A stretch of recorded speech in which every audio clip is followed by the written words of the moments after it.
안녕하세요. 디지털투데이입니다. 이번에 살펴볼 차는 메르세데스 마이바흐 GLS입니다. 이 차는 2019년 11월 22일 중국 광저우 모터쇼 미디어데이에 맞춰서 정식으로 공개가 됐는데요. 사실은 지난 9월에 사전 공개 행사가 있었습니다. 프랑스 니스에 있는 빌라베이뷰라는 곳에서 특별히 초청받은 사람들한테 차를 보여줬는데요. 저도 거기서 차를 미리 보고 왔습니다. 근데 사진이나 동영상 촬영은 할 수가 없었고요. 엠바고가 걸려 있어가지고 아무 말도 할 수가 없었는데요. 그때 공개된 차는 빨간색 원톤이었는데 아마 2018년 베이징 모터쇼에서 공개했던 비전 메르세데스 마이바흐 얼티밋 럭셔리 컨셉트카, 이름이 길죠. 그 컨셉트카가 빨간색이었어서 연장선상에 있다는 걸 나타내려고 이렇게 빨간색 차를 보여준 것 같습니다. 메르세데스 마이바흐 얼티밋 럭셔리 컨셉트카는 이일환 디자이너가 센터장으로 있는 벤츠 베이징 디자인 센터에서 디자인을 담당한 걸로 알고 있는데요. 사실 실제 판매할 마이바흐 GLS는 컨셉트카만큼 파격적이지는 않죠. 실물로 봤을 때 속으로 좀 실망을 했었고요. 이 컨셉트카처럼 뒷부분을 세단 모양으로 뽑았으면 어땠을까 그런 생각이 듭니다. 그냥 이렇게 평범한 SUV처럼 나와서 원래 있던 벤츠 GLS에다가 크롬만 덕지덕지 발라서 중국 사람들 입맛에 맞게 만든 것 같은 그런 생각이 들고 별로 그렇게 특별할 건 없어 보이기도 하고요. 근데 일단 차체는 굉장히 큽니다. 길이가 5.2m고 폭은 2m03, 높이는 1.83m, 그리고 휠베이스가 3m 135나 됩니다. 근데 이게 벤츠 GLS보다 더 크게 만든 건 아니고요. 똑같습니다. 마이바흐 S클래스는 벤츠 S클래스보다 긴데 이건 그대로예요. 차체는 그대로 쓰고 그 대신에 뒷좌석 공간을 넓혔는데요. 어떻게 그게 가능하냐 하면 GLS가 원래 3열 시트까지 있는 7인승 모델인데 이 3열 시트를 빼버리고 2열 뒷좌석을 뒤로 12cm 정도 밀어가지고 뒷좌석 공간을 넓게 만들었습니다. 벤츠 GLS도 구형 GLS에 비하면 휠베이스가 6cm 커지고 차체 길이도 77mm 길어졌는데 이 마이바흐 GLS는 꼭 베란다 확장하는 것처럼 뒷좌석이랑 트렁크랑 다 터가지고 뒷좌석을 럭셔리하게 만든 버전입니다. 외관은 벤츠 GLS랑 조금씩 다른데요. 이 라지에이터 그릴 같은 경우에는 마이바흐 특유의 수직으로 배열한 그런 디자인을 썼고 크롬으로 두른 장식이 굉장히 많습니다.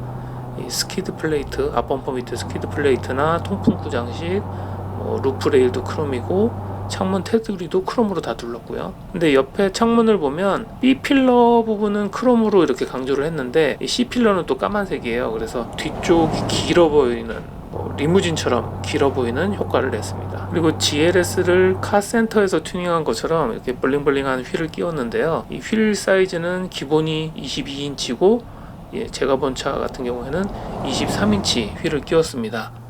피렐리 P0 타이어를 끼웠는데 이 사이즈는 앞쪽에 28540, 뒷바퀴는 32535 사이즈를 끼웠어요. 엄청 크죠? 바퀴가 크니까 휠 아치도 차체보다 이렇게 바깥쪽으로 튀어나와 있는데 마이바흐만 그런 건 아니고 벤츠 GLS도 이런 모양으로 나옵니다. 이 차체 색깔은 원톤도 있고 투톤도 있는데 이 투톤은 7가지 조합 중에서 선택할 수가 있다고 그러고요. 도어 손잡이를 잡아당기면 차체가 25mm 낮아지는데요. 그것뿐만이 아니라 이 차체 바닥 쪽에서 발판이 자동으로 이렇게 슉 하고 나옵니다.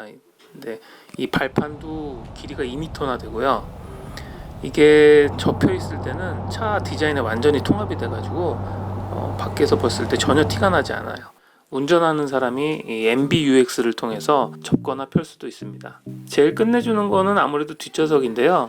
벤츠 GLS보다 12cm 더 뒤로 밀려 있어서 다리 공간이 기본적으로 1.1m나 되고요. 이 조수석 시트를 앞으로 밀면은 1.34m까지 늘어납니다. 진짜 다리를 쭉 뻗고서 누울 수가 있는 정도인데 허벅지 받침도 전동으로 이렇게 조절이 되고요. 그 다음에 등받이는 기본 각도가 27도인데 뒤로 43.5도까지 눕힐 수가 있습니다. 진짜 퍼스트 클래스처럼 그렇게 갈 수가 있고요. 시트도 벤츠 GLS보다 가운데 쪽으로 좀 더 들어가게 배치를 해가지고 양 옆에 팔꿈치 공간을 더 확보를 했고요. 조수석을 앞으로 밀면 다리 공간만 늘어나는 게 아니라 앞좌석 등받이가 앞쪽으로 기울어져가지고 뒷좌석에 앉은 사람이 앞을 더 넓게 볼 수가 있습니다. 기본적으로 뒷좌석은 앞좌석보다 조금 더 높게 설계가 되어 있고요. 이 뒷좌석 시트는 당연히 통풍, 마사지, 접이식 테이블 이런 게 다 달려 있고요. 팔걸이까지 따뜻하게 온도 조절이 됩니다.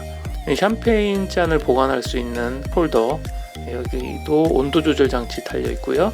저 안쪽에는 냉장고가 있는데 샴페인 병을 3개 정도 보관할 수 있습니다. 뒷좌석에는 3명이 탈 수 있는 그 5인승 모델이 기본인데 이 롤스로이스 컬리넌이랑 붙으려면 이렇게 4인승 버전이 나을 것 같고요. 뒷좌석 사이에 있는 센터 콘솔이 뒷유리에 있는 그 선반 쪽에서부터 이렇게 부드럽게 흘러내리면서 굉장히 아늑한 그런 분위기를 냅니다. 근데 뒷좌석 선반은 고정된 거라서 트렁크 공간이랑 실내 공간을 완전히 이렇게 나눠주는데요. 그래서 차체 강성도 더 높고 바깥쪽에서 들어오는 소음이나 바깥 공기 차단하는데 유리한 점이 있습니다. 그 대신에 SUV는 원래 뒤에 짐칸 덮개를 이렇게 붙였다 뗐다 하면서 공간을 자유롭게 활용을 할 수가 있는데 이 차는 그게 안 돼요. 트렁크 용량이 525L 밖에 안 돼서 세단이랑 별 차이가 없죠. 그래도 골프백은 4개를 실을 수 있다고 합니다. 짐은 짐차에다 실어야죠. 그런 우스갯소리도 있고요. 앞좌석 쪽은 기본적으로 벤츠 GLS랑 큰 차이가 나진 않는데요. 나빠가죽으로 실내는 다 감싸고 눈에 보이는 부분은 거의 다 가죽으로 감쌌습니다. 천장이면 천장, 햇빛 가리개, 도어 포켓 이런 데까지 다 가죽이고 나무 장식에는 10년 이상 지난 나무를 사용했다고 하고요. 마이바흐 GLS 전용으로 향수, 방향제도 만들었습니다. 오디오는 붐메스터 서라운드 사운드가 기본이고요. 이름은 마이바흐 600인데 엔진은 뭘까요? 4000cc V8 8기통 트윈 터보 엔진이고요. 최고 출력이 558마력, 최대 토크가 730Nm, 환산하면 74.4kgm입니다. 요즘 벤츠가 밀고 있는 EQ 부스트 기능이 있어서 출력은 22마력, 토크는 25.5 정도를 더 밀어줄 수가 있고요. 변속기는 자동 9단이고 포매틱 사륜구동 시스템이 당연히 달려 있습니다. 주행 모드는 오프로드 모드도 있고 마이바흐 모드도 있는데요. 마이바흐 모드가 뭐냐면 뒷좌석에 타신 분이 아주 더욱더 편안하게 느낄 수 있도록 차를 부드럽게 만들어준다고 합니다. 운전기사가 가속 페달을 조작할 때 차가 더 부드럽게 반응을 하고요. 변속기는 출발할 때 무조건 2단으로 출발을 하고 엔진이 자동으로 꺼지고 켜지는 그런 기능도 중단이 됩니다. 그리고 에어 서스펜션은 카메라로 앞쪽 도로를 미리 스캔을 해서 서스펜션을 조절해 놓는 그런 기능이 있고요. 코너를 돌 때는 모터사이클처럼 차체를 이렇게 안쪽으로 기울여주는 그런 기능도 있습니다. 이 차가 무게는 2.78톤인데 속도는 그렇게 느리지가 않거든요. 정지 상태에서 시속 100km까지 가속하는데 4.9초 4.9초밖에 걸리지 않습니다. AMG GLS 632 612마력에 4.2초인데 조금 더 느린 정도고요. 마이바흐 GLS는 컨셉트카처럼 세단 형태가 아니라서 좀 흥미롭지는 않지만 벤츠 GLS의 박스형 차체를 그대로 가져온 덕분에 뒤쪽 공간이 굉장히 넓고 정말 럭셔리한 분위기가 충분해서 우리나라에서도 인기가 좋을 것 같습니다. 작년에 세계적으로 팔린 S클래스 중에 7대 중 1대는 마이바흐였다고 하는데요. 마이바흐 GLS도 아주 잘 팔릴 것 같습니다. 지금까지 디지털투데이였습니다. 감사합니다.